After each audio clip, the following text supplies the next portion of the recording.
Thank you, Bruce. Thank you for hosting us here at the Hermitage. We are privileged to be in this location, and I'm glad that so many of you were able to make it. I'm going to be using the microphone. I don't know that I really need it, but it's for the benefit of the folks who are going to be watching us a little bit later online. We're recording this, and it'll be available at our website, which is www.scgov.net/Manasota. And we'll refer to that a little bit later in our presentation.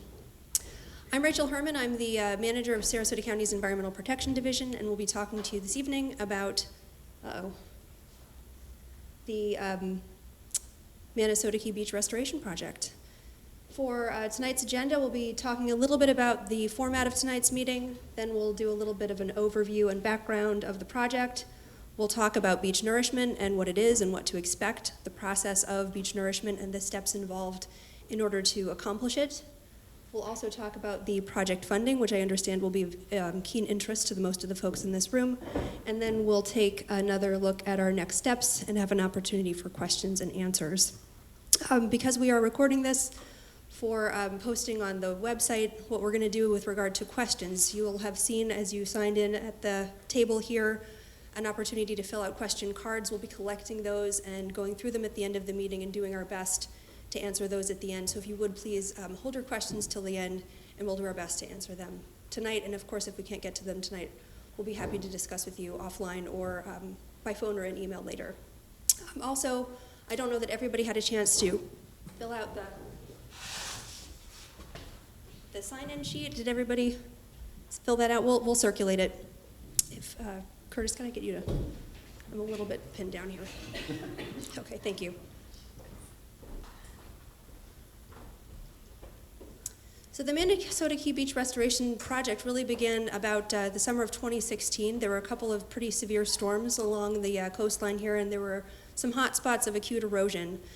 During that time, we were fortunate enough to be made aware of the fact that Charlotte County was already in the process of preparing a beach restoration project for their portion of Manasota Key. And that had presented an opportunity for us to partner with them in extending the beach fill further north, and that is what we are discussing this evening. We were able to, on July 9th, create a capital project and an associated budget amendment on the County Commission agenda. The current project goes from Charlotte County north to the, I'd say, northern third of Manasota Key, Blind Pass Beach Park. But we'll also talk about the expansion of the project, which was something that was brought up at the Commission meeting last week. Within the Sarasota County limits, the project is 1.63 miles long. Again, it terminates within Blind Pass Beach Park. We're looking at a design of about 50 feet wide at the design berm. Associated with this project, we are anticipating no impacts to hard bottom native habitat. Those of you familiar with the Charlotte County project, they do have some hard bottom impacts within their project area, and there is required associated mitigation with that. We don't have that within the stretch that's currently permitted and designed. Work is underway, as I mentioned a moment ago, to evaluate extending the project further north, and we'll touch on that again a little bit later. And at this point, I'm going to turn it over to our Capital Projects Manager, Curtis Smith, and he'll take you through a little bit of a description about beach nourishment, how it works, and what to expect during construction. Thank you, Rachel.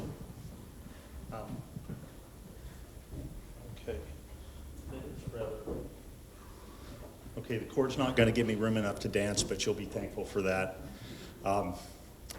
As Rachel said, I'm Curtis Smith. I'm a project manager with the county's Capital Projects Department. I've managed projects for the county for about 16 years now, and have managed coastal projects that whole time. I've done some other work for them too, but most of what I've done for the county over the years is coastal projects. I managed the design phase of the design portion of the 2 phases of restoration that have been done on South Siesta. So the beach restoration that they did down at Turtle Beach, was almost one of the first things I did with the county. Beach nourishment is, of course, one method of protecting the shoreline when you're faced with erosion. There are several different methods. You can harden your shoreline, which we see happen in some places in our shores. You can, which means you're stopping the water at a particular point. You're saying go no further. You can move structures back from the shoreline, which is called retreat, which is difficult and time consuming and doesn't happen. It doesn't happen quickly at all. Beach nourishment is a way to protect your shoreline and gain ground against coastal erosion by putting back material that the beach has lost. And what you're doing basically, when you have erosion on your coastline, you're losing width and you're losing elevation. And so beach nourishment, the whole purpose of it is, let's go back and put sand out there. Let's raise the elevation of the beach again. Let's push the water back. So that's nourishment's solution to coastal erosion, is let's push the water back away from the things that we were trying to protect. I'm not sure how well y'all can see this picture, but this is a portion of a beach nourishment project in action. And when a beach nourishment project is going on behind your property, typically you'll see several things happening. One of the things you'll see is if their sand source is offshore, you'll see a large dredge boat that's going to show up in your waters probably about 4 times a day, maybe 5 times a day. It depends on how far out how far your sand source is away, how long they have to motor back and forth. They go out to your borrow area and they dredge sand up into their hold, and they come back into a predetermined station where a pipeline is waiting for them, and they hook up to it, and then they can pump out to the beach.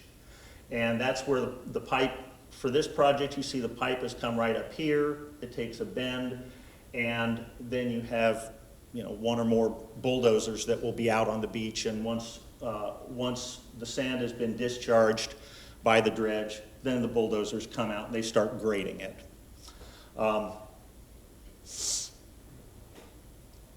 That process, one of the questions I know people have asked in the past is, well, how long does that go on? How long is that activity going to be behind my property?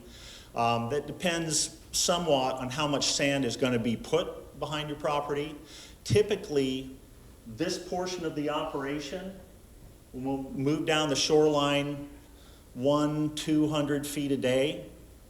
So what you typically experience is, and it's heavy construction equipment, so they have to do safety things like have backup alarms on their equipment, because they're not only workers here, but sometimes the general public will end up wandering out into a site, and they've got to be safe.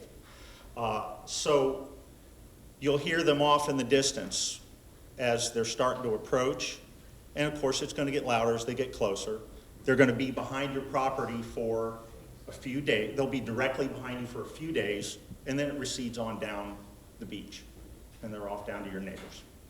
I know when we did the initial restoration at South Siesta, that was a significant concern for residents that lived out there.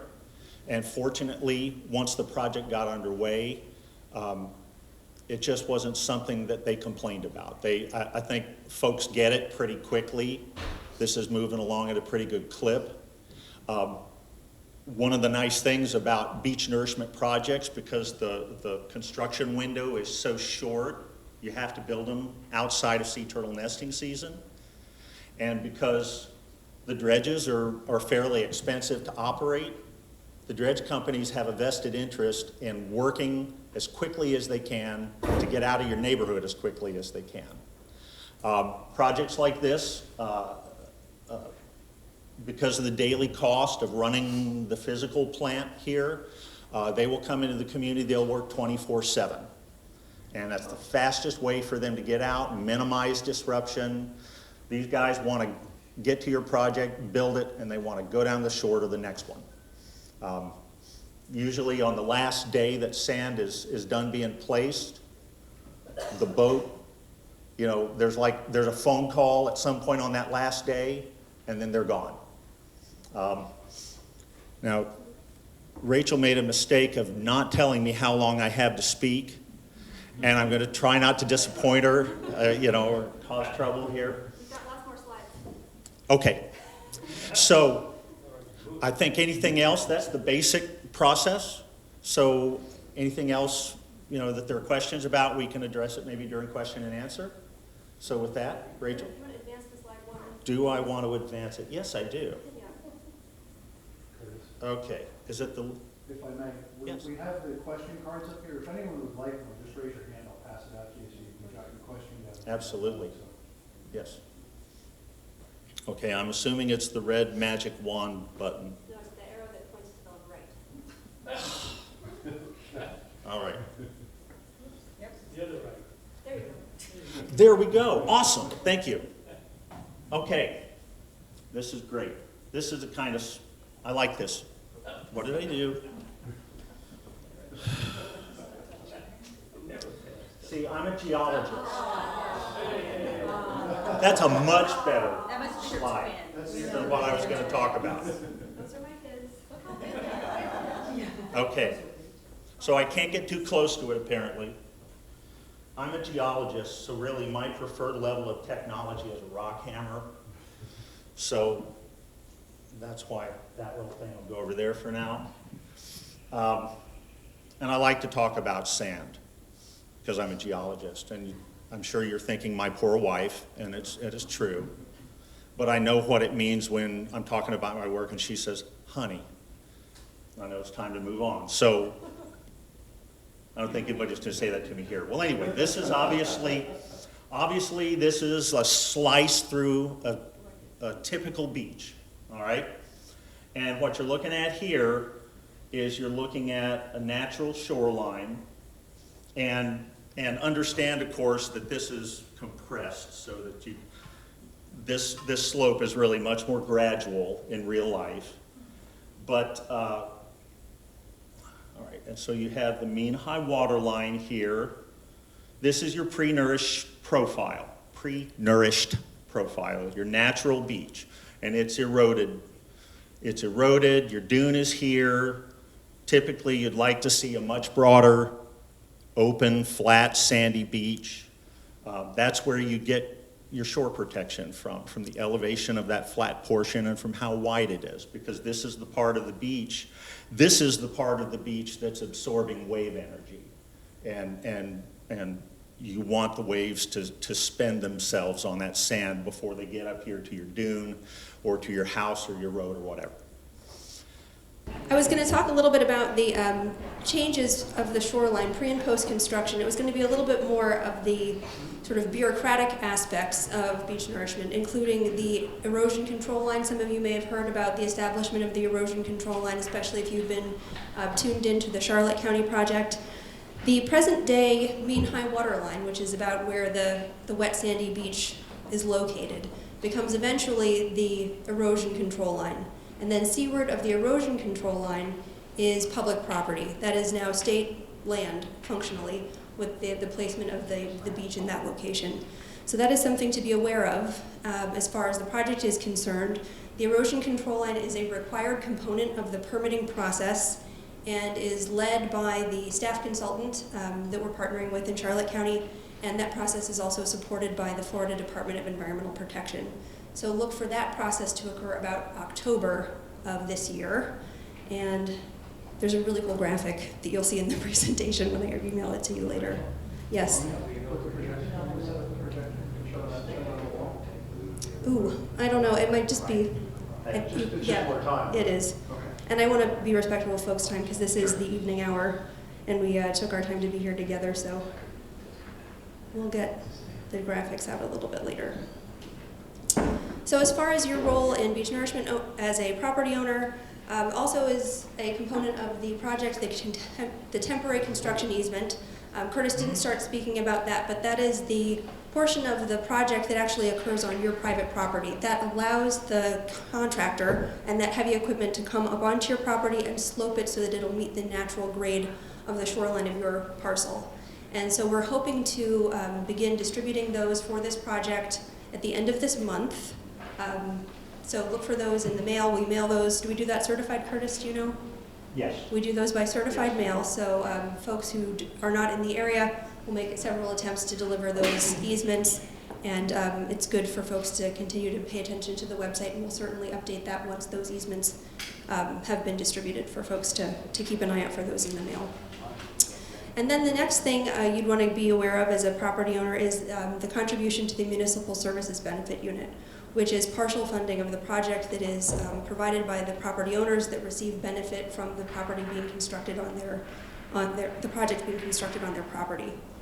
And the next slide speaks to the project costs, and this is a table of the project costs that have been updated as of earlier this month. The estimated total project cost for the project ending within Blind Pass Park, that's the project that we're focused on now, is about $8.6 million.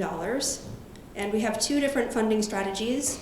One is the initial funding strategy, which will be 80% coming from the Tourist Development Tax Renourishment Fund, and then another 20% of the project coming from a commercial paper borrow supported by a general fund pledge. So that's the initial funding project to get it constructed.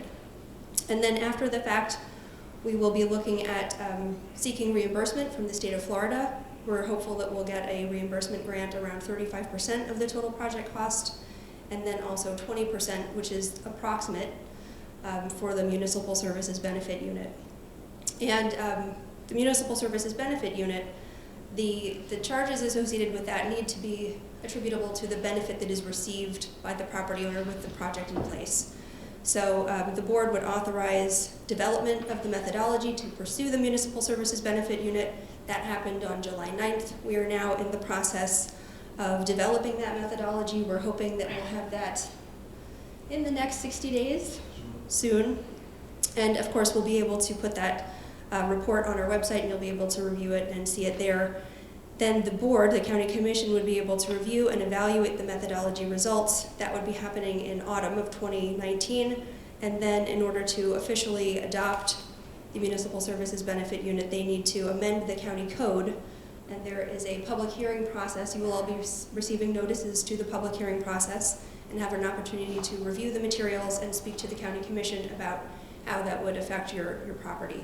And that's advertised in the paper, mailed notices, and then also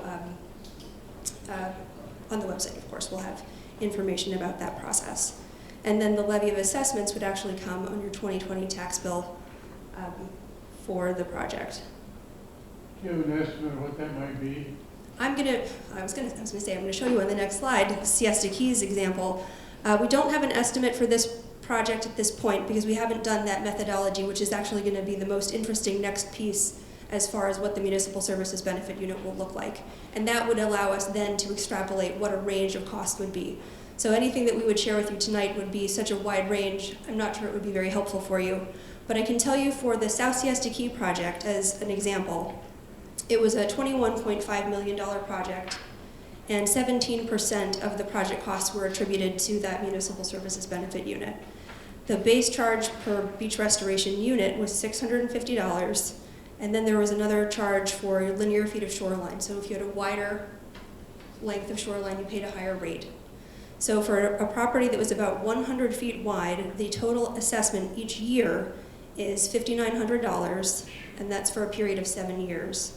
And the 7-year period is based on the time during which you can appreciate the benefit of the project on your property. So the renourishment cycle is about 7 to 10 years, and that's the basis for the timing of the assessments.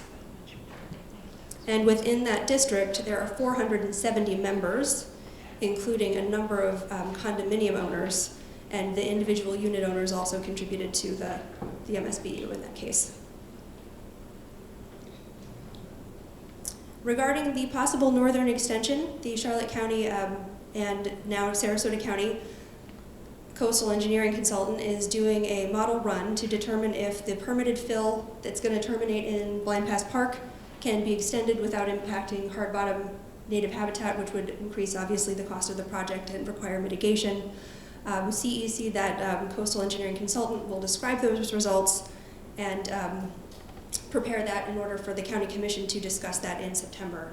If you watched the county commission meeting last week, they asked us to look at extending the project even further north than the 6 properties that this report was specifically directed to look at. We've engaged the coastal engineering consultant as of Monday this week to talk to him about doing an analysis of what that would also look like, and we are preparing to present that to the county commission also on that September board date. Excuse me, how much further north do you look That, at? yeah, the address, do you know the address? Ooh, Yeah, what, how far? this is a real memory test. R170, I think it was 7250, if that's, okay. 7250 was about where the taper was being anticipated to end. So sort of the full fill design, and then it sort of tapers and thins out. I'm sorry? It's real bad erosion. Yeah. And that is precisely why the county commission asked us to look at that again. Does the fill philosophy change going further north? If you wouldn't mind, just, we'll get the questions at the end, and then I'll be able to repeat them back. Thank you. So estimated timeline, we are now in the process of reaching out to property owners related to what the project will look like. And again, those temporary construction easements, we've got the website going, which will be very helpful for once we get that methodology prepared. We'll post that on the website as well. There's an opportunity on the website to ask questions and fill out comments so that we can receive input on the project. Late summer, Charlotte County is taking the lead on bidding construction of the project. We'll be reviewing those bid documents hopefully soon, and getting the bid out on, I want to say sort of middle to end of August is what they're hoping to do. Early October is the establishment of the erosion control line that I mentioned. That process will be led by the consultant with support from the Florida Department of Environmental Protection. And then late November, early December, the commencement of construction is anticipated. So this would happen during that 6-month window outside of sea turtle nesting season. So construction on the Sandy Beach would need to be completed by May 1 of 2020. And then regarding post-construction, there are 3 years of monitoring required by the state and federal government. That includes both biological monitoring and physical monitoring of the project. All right, that takes us to the end of the presentation that we have planned. We're happy to take any questions. Again, that website is www.scgov.net/Manasota, and thank you for your patience as we work through our technical difficulties. We do apologize for that. So do we. Are there any other question cards? Yeah, I'll turn it. If you, I need a couple question cards.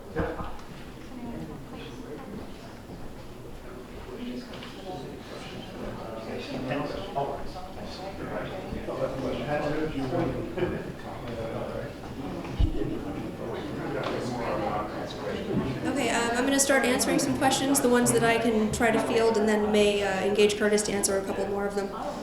The first question was, does the renourishment provide more habitat for bird and turtles? The answer to that is yes. You'll get a wider beach profile than the currently eroded shoreline, so that gives more habitat for both.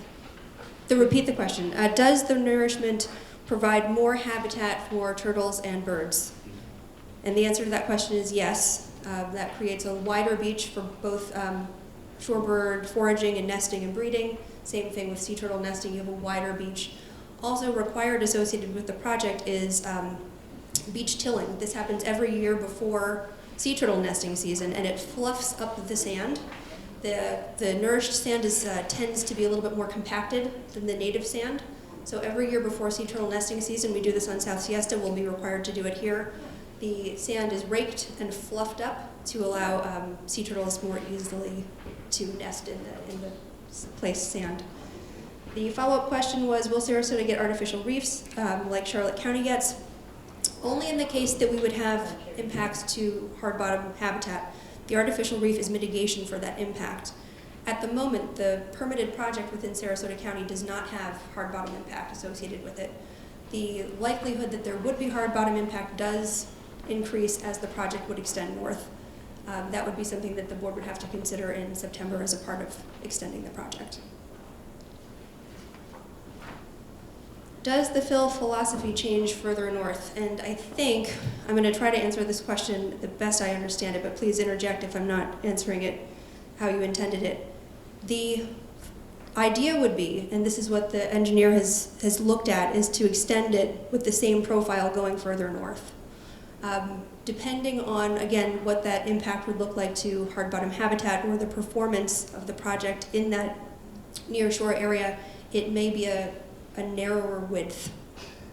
So there were a couple of different scenarios that the engineer had prepared: a 20-foot width, a 30-foot width, and a 50-foot width. So depending again on how the county commission would like to proceed, it may be a bit narrower than the portion that's already permitted. Does that answer the question? Not completely. Basically, I was referring to the 6 homes just north of the cutoff point.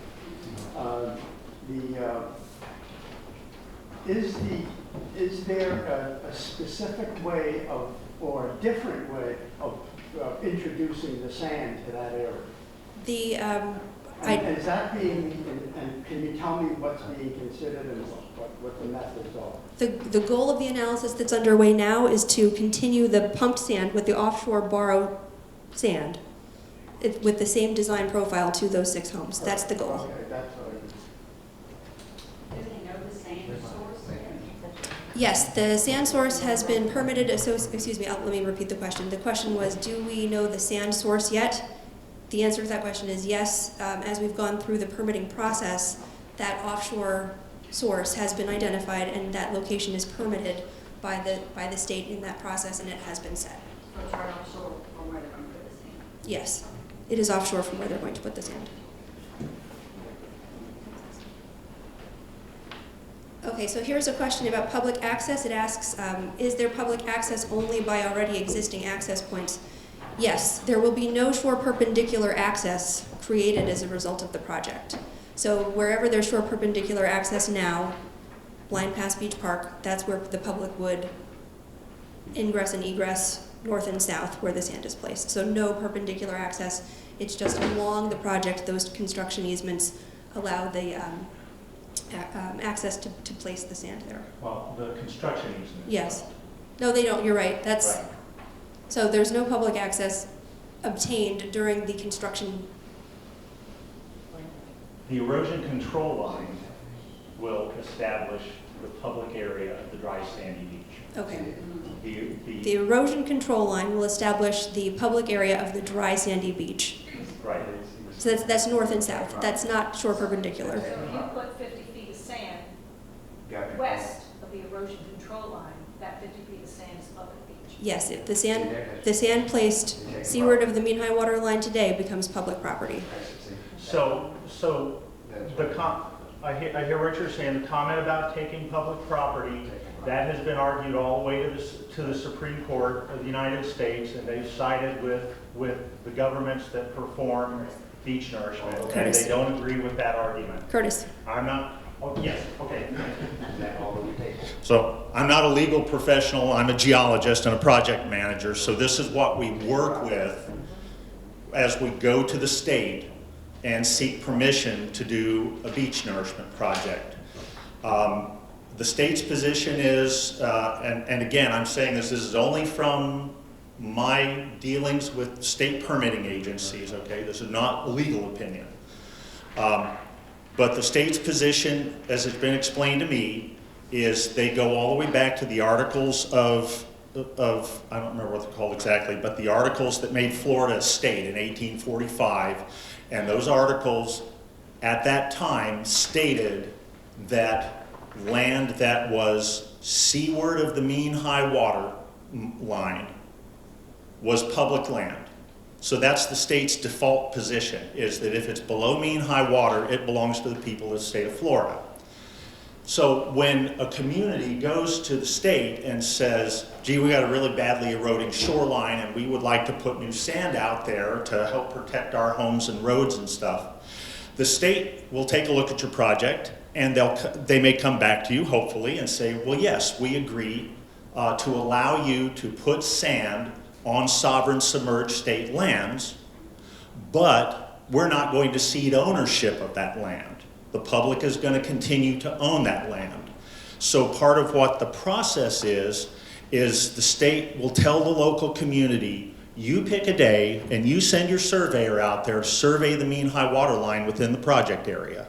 And you send your survey to us at the state, and our state surveyors will look at it and make sure it's accurate, and they'll ratify it. We'll ratify it in Tallahassee, and we'll ratify it in your local community. There's a public hearing process that's associated with that.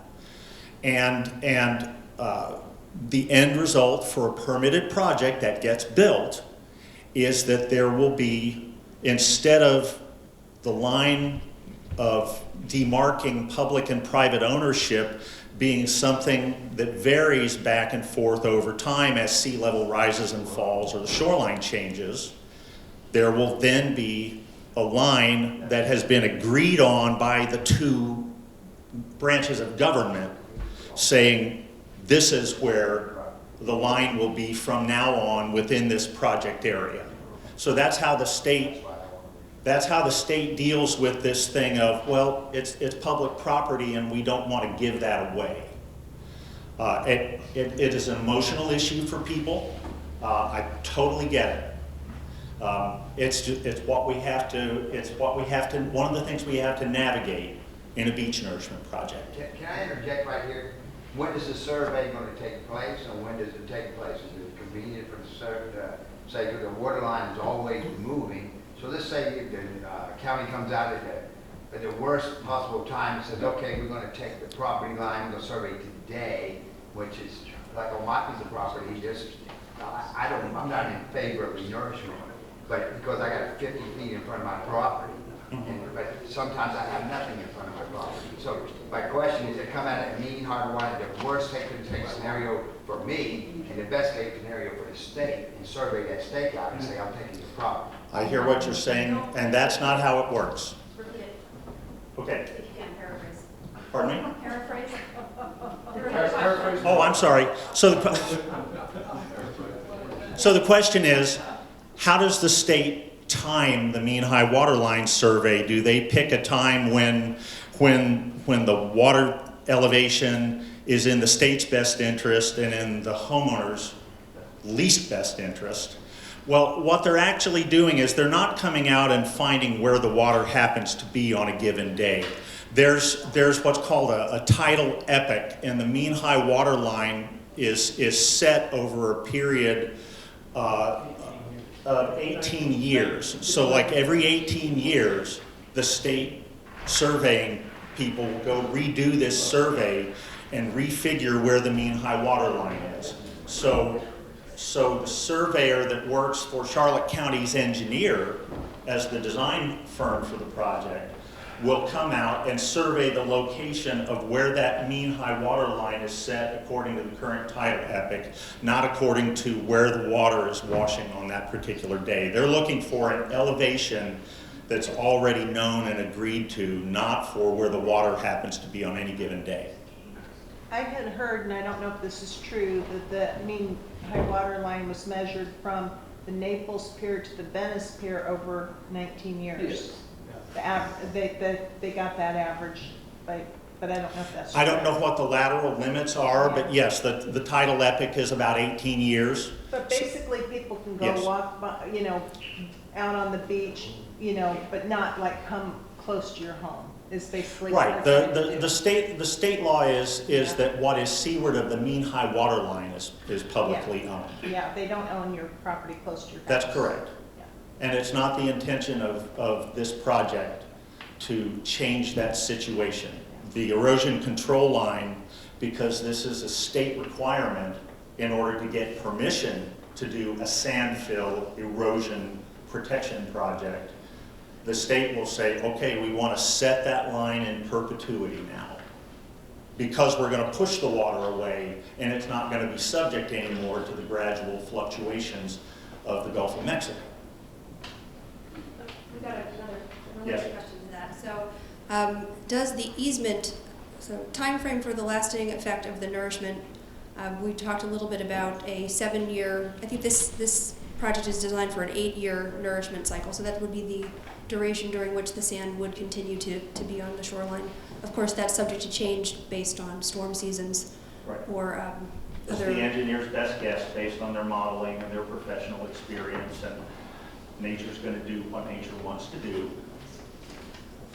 But so this was about the temporary construction easement and its term. On the South Siesta project.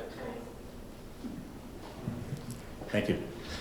So this is about the temporary construction easements and the duration of them. On the South Siesta Key Nourishment Project, that project had a 10-year life cycle.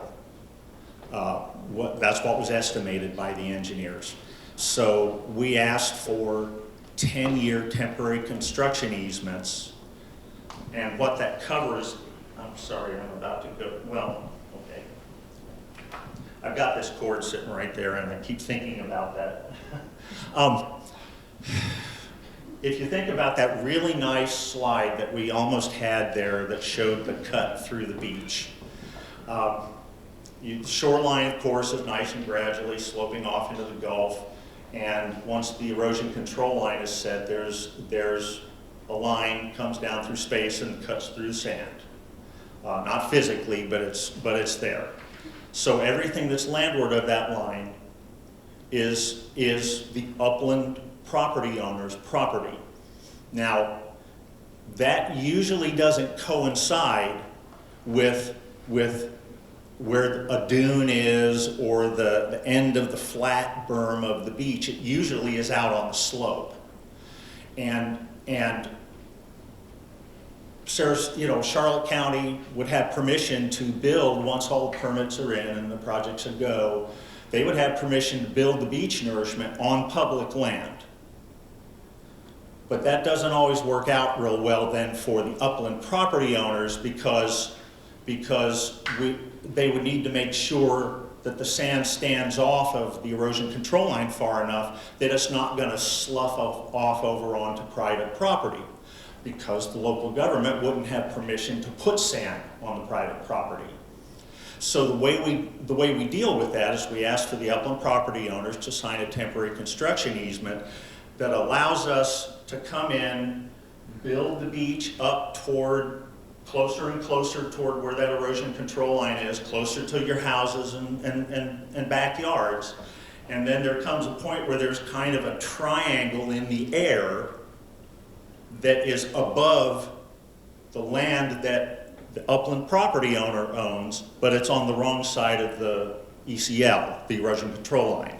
So that easement grants the local government the ability to come in and grade that sand so that it comes in and then feathers into the natural grade on the upland property, and you don't end up with a trench or a divot then in the project.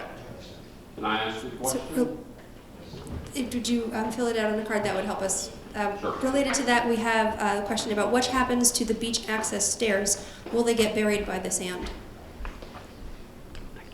I think the answer is it depends on where the stairs are relative to the sand fill. Yeah, it does depend on where the stairs are. It depends on their elevation relative to the beach fill. This project is designed to fill up to an elevation of +7 feet. It's not a goal of the public project to reset the stairs. I think what folks did on the South Siesta project was I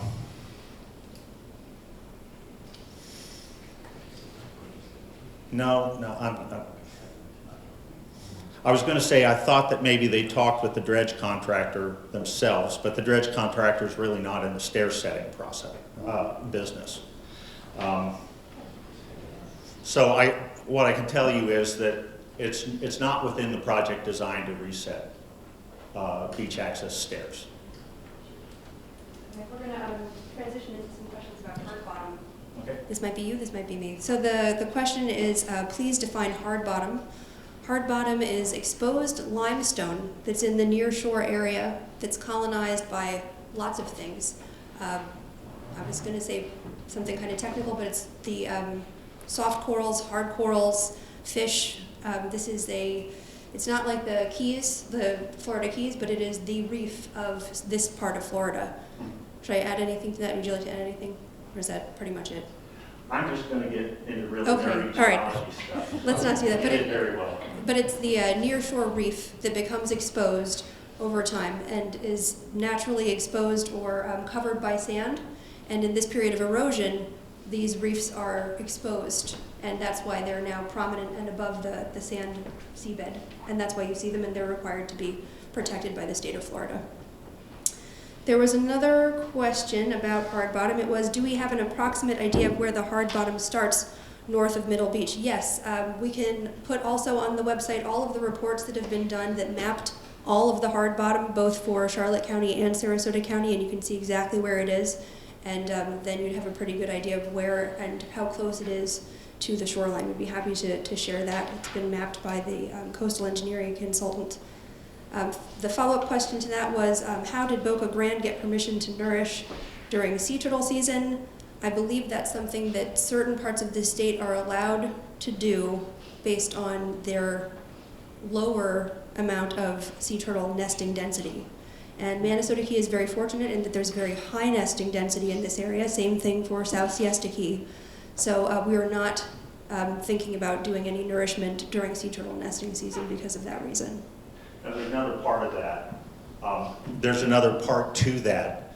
The state didn't give Boca Grande the permission to bury sea turtle nests.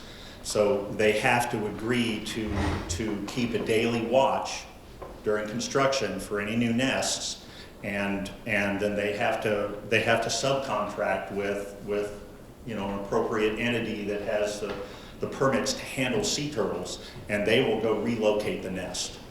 So that's an additional cost to the project to do that. So it's not the biggest cost in the project, but it's not insignificant.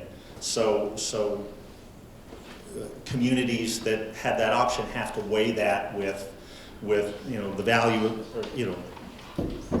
value of how much it's going to cost to do the relocation versus are we really gaining anything by not waiting until after nesting season.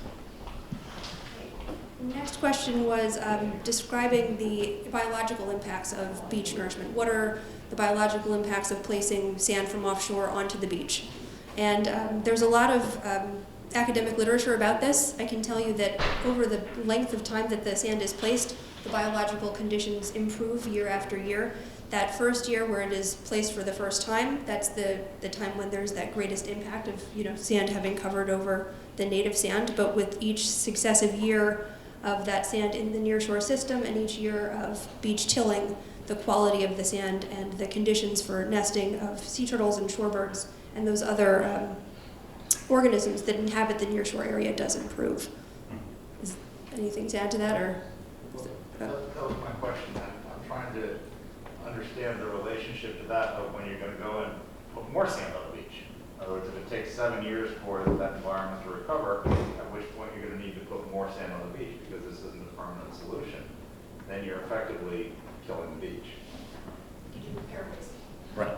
So the question is,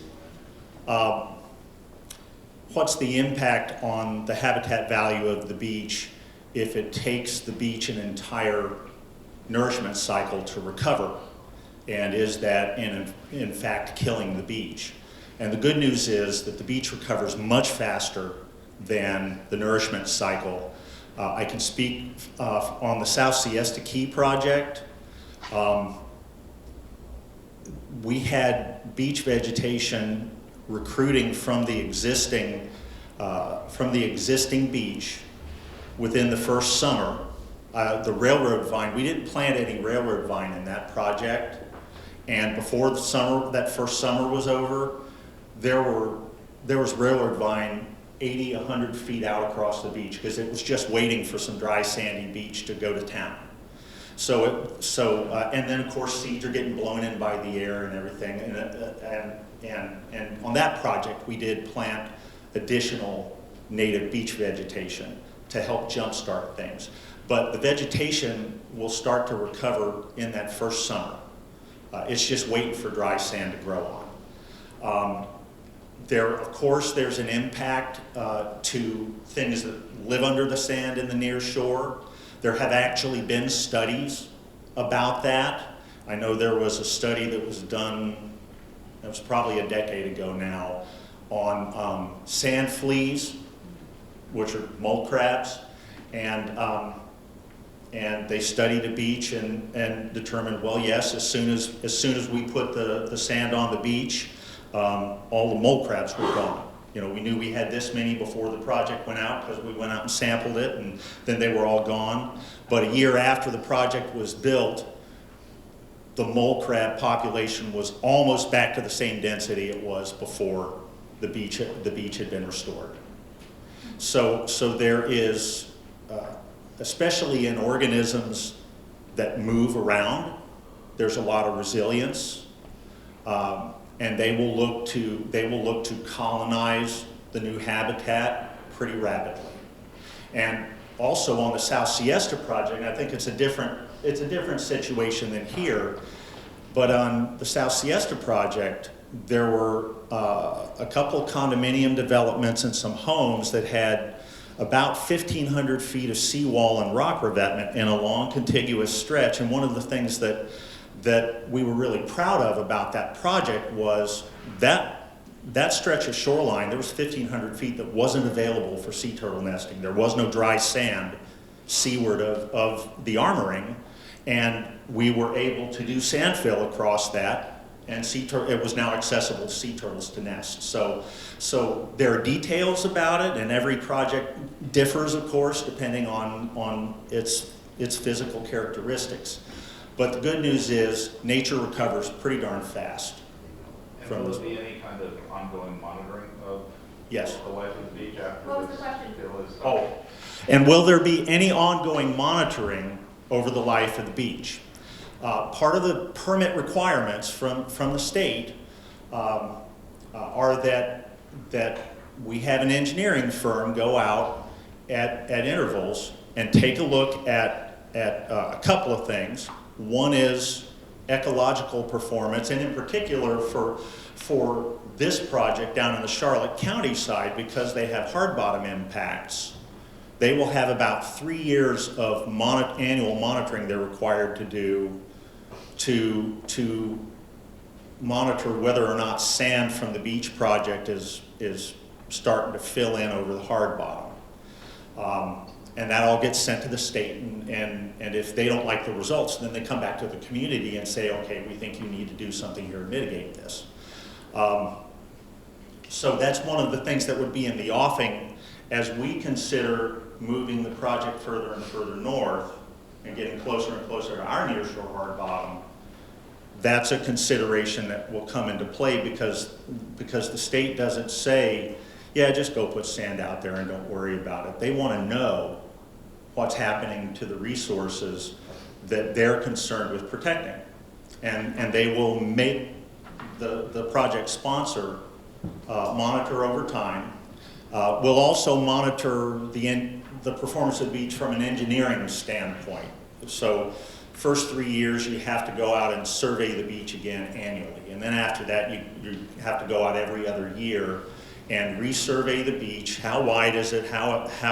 What's the elevation on the sand that you put out there? How much have you lost? How much have you retained? How's it performing over time? We think that we'll have an 8-year life out of this project based on the engineers' modeling and their professional experience in doing this kind of work. That's still, at the end of the day, that's still someone's professional judgment. It's an assumption. Nature doesn't know that we're predicting the beach will last 8 years. So Charlotte County will be required to go out and regularly assess how's it doing and give that information to the state. And part of that is doing animal counts, essentially. When In the populations of the they, fleas, et cetera. what they do in this part of the state is, of course, you have, I think they'll do 3 years of sea turtle. Shorebirds and sea turtles. Right. The shorebirds, typically they'll want you to monitor for shorebird activity during your construction, starting in about February. Because I think it's plovers and plovers and red knots will start to show up on your beach. If they want to nest on your beach, they'll show up to start roosting and nesting that early in the year. So they'll want you to start monitoring daily during construction for shorebird activity, and if you find it, then you have to establish protections and sign it, and sometimes, yeah, I think on our project on South Siesta, I think there was a period of time where we had Audubon volunteers going out there during the day and stopping beachgoers to help them get around, because there were some plovers that were nesting up toward one end of the project. So we have to keep an eye on that, and then you have to monitor the shorebird nesting for, I think it's an additional, for 2 seasons after the beach is built, so that you have to go back and look, how are they adapting to the new beach? We do have a really active Audubon and Friends of Stump Pass who do the plovers and the birds. And they, in fact, said they just pretty much are ending their season now. Mhm. But, yeah, they count them and everything. Yeah. They're active down here. Okay, so the next question is related to this. Once nourished, do you always have to re-nourish? And I don't know that the answer is always. I think it depends on the project performance and how it's doing, and that may extend the life of the project. But committing to nourish, the permit is a 15-year permit, is that right? Yes, and it will cover 2 nourishment cycles. That would 15 years would cover 2 nourishment cycles, so that's built into the process that we're in now. So anything beyond that, beyond the 2 nourishment cycles, there would be another process to reevaluate the appropriateness of doing that and the feasibility of doing it, and changes in shoreline conditions. It would be looked at a second time. And I'm not personally aware of a local government that has undertaken beach management and then abandoned it later on. It's a long-term investment in the community. It's in the best interests, certainly, of the local government. It preserves infrastructure, which has its own cost savings. It's well known that properties that abut managed beaches see a benefit in their property value over time.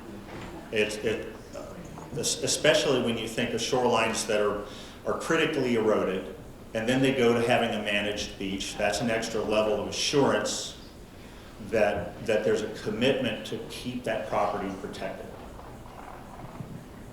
We're continuing with questions that are sort of in the same vein. Will the removal of sand offshore affect the water movement and waves in the regular littoral drift in the area? And the answer to that, as far as I know, is no, it won't. These are sand ridges that are being mined. It's not at all like an excavation. The sand is actually coming from an area that's mounded up, and it should not affect the overall drift of sand north or south, or the wave activity off of the beach. Right. Would the geologist like to add to that? Yeah. I like to talk about sand. I know you do. Right. So Rachel's right. They're not digging a hole underwater. They're shaving off a high spot, basically.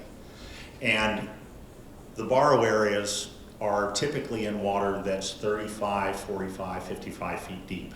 So it's way down below the depth of active wave action from storms. To have water churning up at 45, 55 feet deep, you'd probably have to have something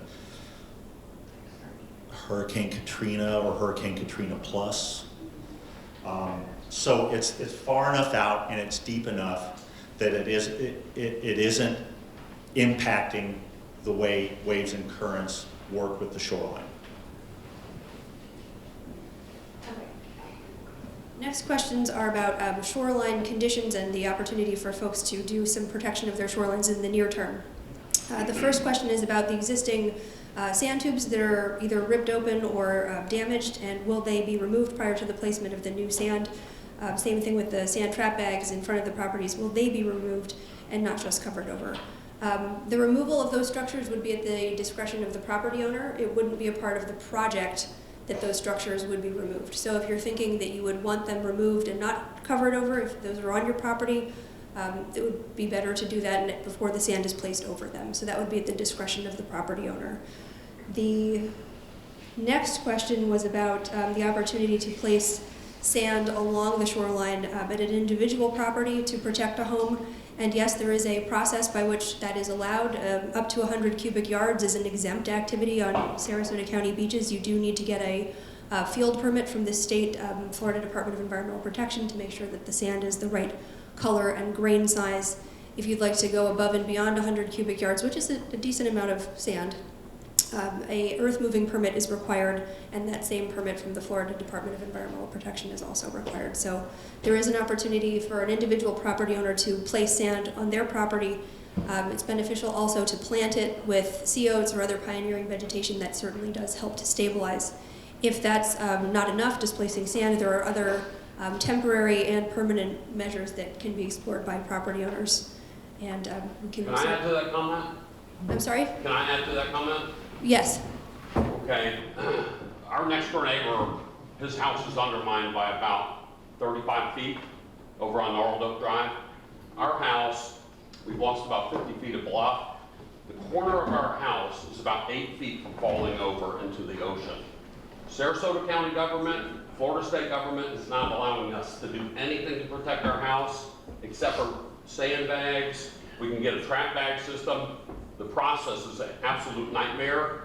Our next door neighbor just put in trap bags, and we'll tell you how many tens of thousands of dollars. Because of the erosion, the trap bags are now falling into the ocean.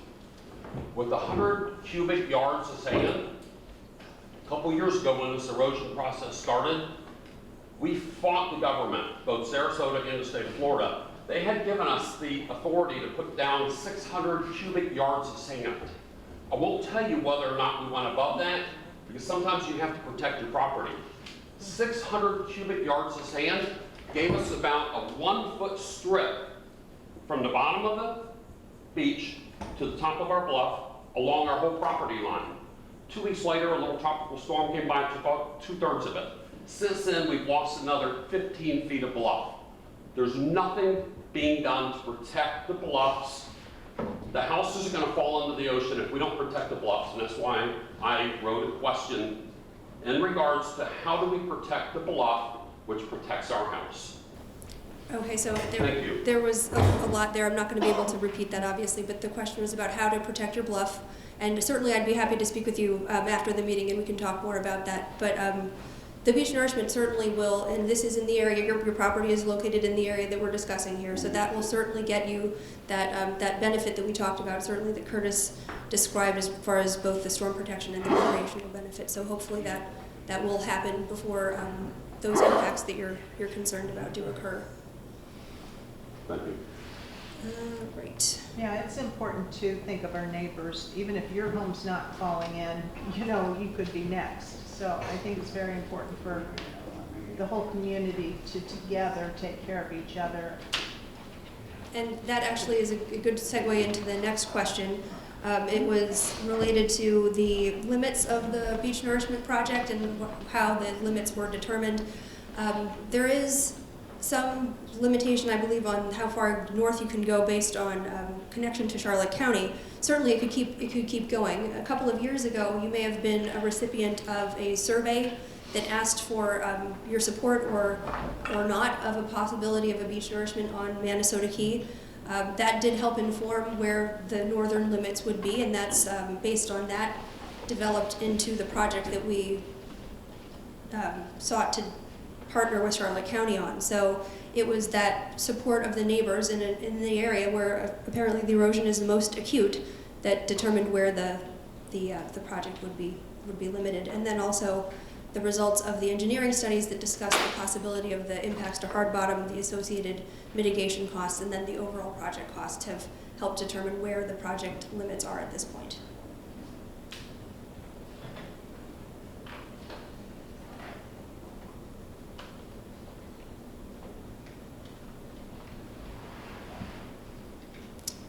Next question was about the chances of renourishment happening north of Blind Pass Beach.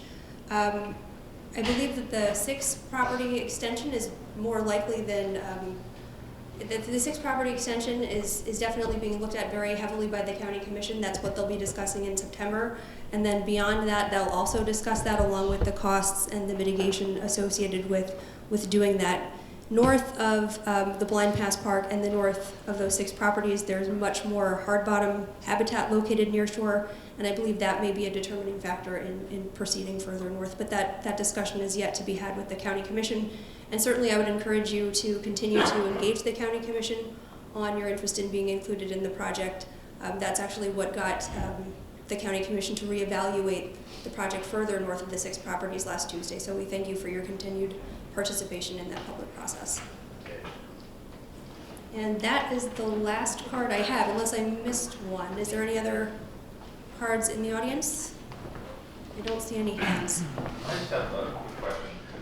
When you talk about setting the knee-high water line, if that line were further out than where it currently is, would that allow a property owner there to build closer to the ocean based on that? So the question was if the mean high water line moves That's being further. set as a part of this project, if that moves out from the shore in a given area, would a property owner in that area then be permitted to build a swimming pool or a house or God knows what? Right, so I don't want to get too heavily into the regulatory side of things, but the line of construction is something that's considered both by county regulations under the Gulf Beach Setback Line regulation and the state's coastal control line regulations, so you would need to still be consistent with all of those applicable regulations, and moving forward towards the Gulf of Mexico is not generally supported by those regulations. Right, but what I'm asking is the mean high tide line the key that all that needs are? No, it's based on 2 regulatory lines. The one in Sarasota County is called the Gulf Beach Setback Line, and then the one administered by the state of Florida is the Coastal Construction Control Line. And for the most part, they're going to be within the area that's already developed. Sometimes seaward of the road, sometimes landward of the road. It depends on where you are in the county. But no, those would not change relative to the nourishment project. Yes, sir. Okay. Well, Rachel, I have a question. one last question. Has staff determined whether they're going to recommend to the commission to extend the project northward, or have staff determined a position? No, there won't be a staff recommendation associated with moving the project further north. That'll be based on the policy decision that the board will have to make regarding what the impacts would be to the funding mechanisms, what it would be relative to those mitigation costs or other things. It's a policy decision that won't come with a staff recommendation. But the staff did recommend this first construction effort, right? I'm not. From what I read in the agenda, the staff recommended the approval of the project. Yes, there was a staff, there's a recommended motion for the board to consider based on the guidance that they had provided to us. And staff did recommend the project. There was That's in play now. There is a recommendation, a recommended motion for the board to act, but it was based on their policy guidance. Okay. Yeah, Thank you. you're welcome. I'm not in this group, but what happens to people who don't want this carpet? What happens to that? I'm gonna kick that back over to Curtis. I think he's got some more experience on that one than I do. That's a very, very good question. So the question is, what happens with properties where the owner doesn't want to be involved in the project? And that's a great question. I think probably every beach nourishment project in the state wrestles with that to one degree or another. So on the South Siesta projects, when we did the initial restoration, I think there were about half a dozen properties that on the day that the dredge contractor showed up and started pumping sand, they hadn't signed temporary construction easements. So the plan at that point was, dredge contractor, don't put anything on their property. We don't have permission to do that. If you know, we will, if we get the easement before you have to make your decision to bypass property X, we will call you ASAP as soon as the ink is on the piece of paper so that you can make sure that you include them in the project. So if you think about how I explained it earlier, since if we don't have the temporary construction easement, then Charlotte County's contractor couldn't place sand on your property. That also means that they couldn't just like put it up at, like right on the line and then go, because nature's gonna take that sand. As soon as the contractor walks away, nature's gonna say, thank you for the sand, let's go move it, I'm gonna move it around wherever I want it to go. So the sand would have to be placed so that it stands off of that erosion control line, a respectable distance. And depending on the particular property, there would be a divot between their upland, that owner's upland property and the new beach berm. And it varies depending on the individual beach, the individual property. On South Siesta, by the time we got to the end of the project, there were 2 owners that didn't sign easements. What happened with the other 4 was as soon as they saw the dredge contractor coming down the beach and they saw, my neighbor just got that and I really like how that looks. Then we got a phone call, can you come out here with the easement? And again, that's totally the upland property owner's choice. But when you see it start coming closer and closer, it starts to look better and better. So on South Siesta, the 2 owners that didn't sign, because of the way that shoreline was, they had probably about a 2 foot or so deep kind of trench behind their property. It wasn't something they couldn't walk through, but it was certainly something that was gonna, the wind could blow debris into it and stuff like that, and it was gonna sit there. I've also seen a photograph of a project, I think it was a Palm Beach County project out on the East Coast, and this is many years ago, but it was a large property and they didn't grant the easement, and they had a pond between their house and the beach because of the size of the gap that had to be left. So, there can be a range of outcomes there, but our experience with the projects on South Siesta was typically once the owners understood the benefit of what was coming down the shore to them, they pretty much wanted it. Curtis, to follow up. So did those 2 property owners get assessed in the MSBU anyway?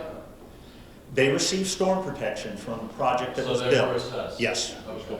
Yes. So they didn't get the full benefit even though, because of their own position? Exactly. There was some finishing that we would have done on the back end of their property that we weren't able to do for them.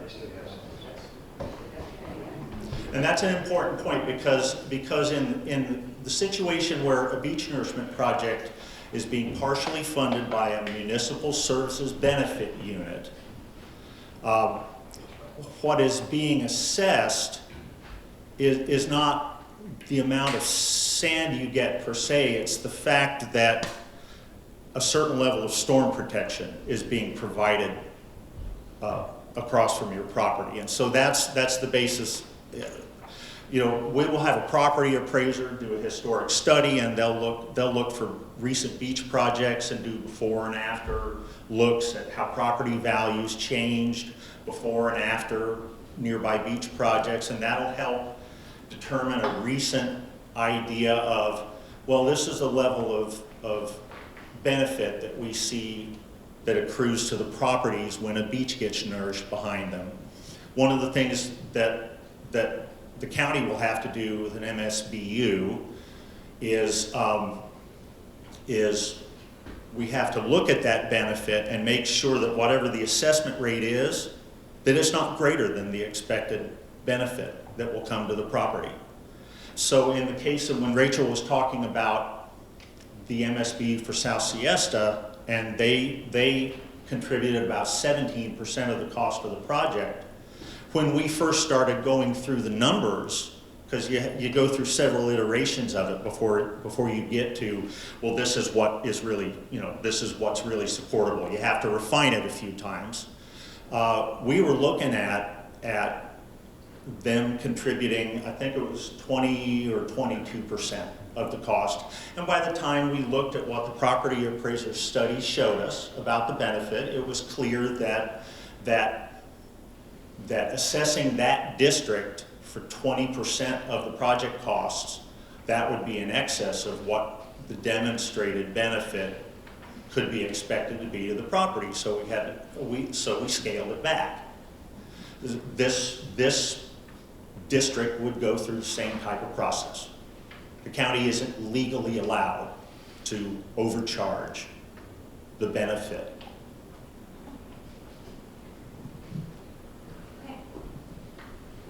Thank you all for coming. Next steps wise, tomorrow, we're going to put the website, the presentation on the website.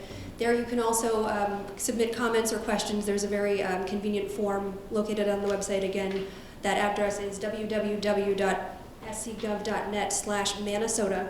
It might be on some of the materials. I believe it was on the invitation that you received in the mail. So please do check that out. That's where you'll... We never got an invitation in the mail. It was within the project limits. Oh, okay. Sorry. The question was about who received invitations. It was the folks in the permitted project area. So do look for that. Also look for the past reports that show, as an example, we talked about the limits of the hard bottom habitat. We'll put those reports on the website. We'll put past presentations on the website. And once the information about the Municipal Services Benefit Unit is derived in that methodology report, that will be posted there as well. Certainly you can get in touch with staff anytime by calling 861-5000. And we appreciate your coming out to see us tonight. Oh, there was a question also about making the presentation available more broadly. Please feel free to distribute it to anyone you like. You can put it on your website or email it to your friends. Thank you for helping us get the word out. We appreciate it. And Rachel, you'll send the link to us regarding YouTube? Yes, we will also be happy to send and the association will send that out as well. Yes, thank you for helping us get the word out. We'll share all of this information with the Manasota Key Association. They've been very helpful in helping us to share the message, so thank you to them for their assistance. And thank you all for attending. Have a good evening. Thank you.